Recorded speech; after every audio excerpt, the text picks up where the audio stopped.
طب نبوی سے علاج، سر اور پیر کے درد کا علاج۔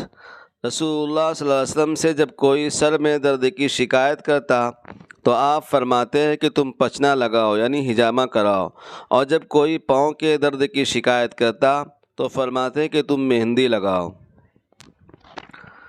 السلام علیکم ورحمۃ اللہ تعالی وبرکاتہ۔ بسم اللہ الرحمن الرحیم۔ صرف 5 منٹ کا مدرسہ سن لیجئے۔ نمبر 1، اسلامی تاریخ 14 صفر المظفر۔ حضرت ہارون علیہ السلام حضرت موسیٰ علیہ السلام کے حقیقی سگے بھائی تھے اور ان سے 3 سال بڑے تھے۔ جس وقت اللہ تعالیٰ نے موسیٰ علیہ السلام کو نبوت عطا کی اور حکم دیا کہ فرعون کے پاس جاؤ اور اسے دین حق کی دعوت دو تو اس نے بڑا ظلم کر رکھا ہے، تو اس وقت حضرت موسیٰ علیہ السلام اپنے بھائی کی فصاحت و بلاغت اور قوتی بیانی دیکھ کر ان کے لیے نبوت کے لیے دعا فرمائی۔ اللہ تعالیٰ نے دعا کو قبول فرمائی اور ہارون علیہ السلام کو بھی نبوت عطا فرمائی۔ دونوں نے فرعون کو دین کی دعوت دی اور بنی اسرائیل کو فرعون کے ظلم و ستم سے نجات دلائی۔ جب حضرت موسیٰ علیہ السلام اپنے بھائی کو اپنا خلیفہ بنا کر کوہ طور پر اللہ تعالیٰ سے بات چیت کے لیے تشریف لے گئے تھے تو بنی اسرائیل نے سامری جادوگر کے بہکاوے میں آ کر بچھڑے کی پوجا پاٹ شروع کر دی۔ حضرت موسیٰ علیہ السلام جب واپس آئے تو حضرت ہارون علیہ السلام پر سخت ناراض ہوئے۔ حضرت ہارون علیہ السلام نے اپنا عذر بیان کرتے ہوئے کہا، میں نے قوم کو بہت سمجھایا مگر سمجھنے کے بجائے قوم مجھے قتل کرنے پر آمادہ ہو گئی۔ حضرت ہارون علیہ السلام شروع سے ہی حضرت موسیٰ علیہ السلام کے ساتھ مل کر بنی اسرائیل کو سیدھے راستے پر لانے کی کوشش کرتے رہے۔ انہوں نے حضرت موسیٰ علیہ السلام سے 3 سال پہلے انتقال فرمائے۔ نمبر 2، حضور کا معجزہ۔ جنگ بدر کے دن ایک انصاری صحابی ایک مشرک کے پیچھے دوڑ رہے تھے۔ اچانک وہ انصاری نے کوڑے مارنے کی آواز سنی اور ایک گھوڑا سوار کی آواز بھی سنی۔ وہ کہہ رہا تھا آگے بڑھو۔ اس انصاری نے اپنے آگے دیکھا تو وہ مشرک چت پڑا ہوا تھا اور اس کی ناک اور منہ پھٹ چکے تھے۔ اس انصاری صحابی نے رسول اللہ کو واقعہ بیان کیا تو آپ نے فرمایا، تم نے سچ کہا، وہ تیسرے آسمان کا فرشتہ تھا جو ہماری مدد کے لیے آیا تھا۔ نمبر 3، ایک فرض کے بارے میں 5 نمازوں کی پابندی کرنا۔ ہمارے نبی نے فرمایا، جو شخص 5 نمازوں کو پابندی سے پڑھتا ہے وہ اللہ تعالیٰ کی عبادت اور غافل رہنے والوں میں شمار نہیں ہوتا۔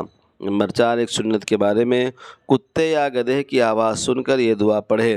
رسول اللہ نے فرمایا، جب تم رات میں کتوں کی آواز اور گدھے کی چیخ سنو تو اعوذ باللہ من الشیطان الرجیم پڑھ لو، اس لیے کہ یہ شیطانوں کو دیکھتے ہیں جنہیں تم نہیں دیکھ سکتے۔ نمبر 5، ایک غلام آزاد کرنے کا ثواب۔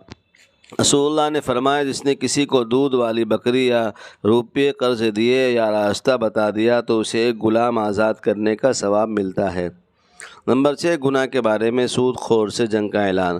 قرآن میں اللہ فرماتا ہے، اگر تم نے سود لینے سے باز نہیں آئے تو اللہ اس کے رسول کی طرف سے جنگ کا اعلان سن لو، لہٰذا ہر مسلمان کو سود سے بچنا چاہیے۔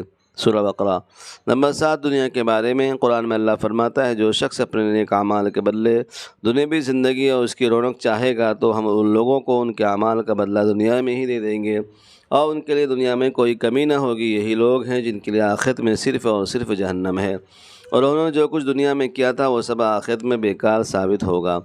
نمبر 8، آخرت کے بارے میں ہمارے نبی نے فرمایا، جہنم میں دوزخیوں کو اتنا موٹا کر دیا جائے گا کہ ان میں سے ہر ایک کافر کی ایک کان کی لو اور اس کے کندھوں کے درمیان 7 سال چلنے کا فاصلہ ہوگا۔ اس کا چمڑے کی موٹائی 70 ہاتھ کے برابر ہوگی اور اس کی ایک داڑھ احد پہاڑ کے برابر ہوگی۔ نمبر 9، طب نبوی سے علاج، سر اور پیر کے درد کا علاج۔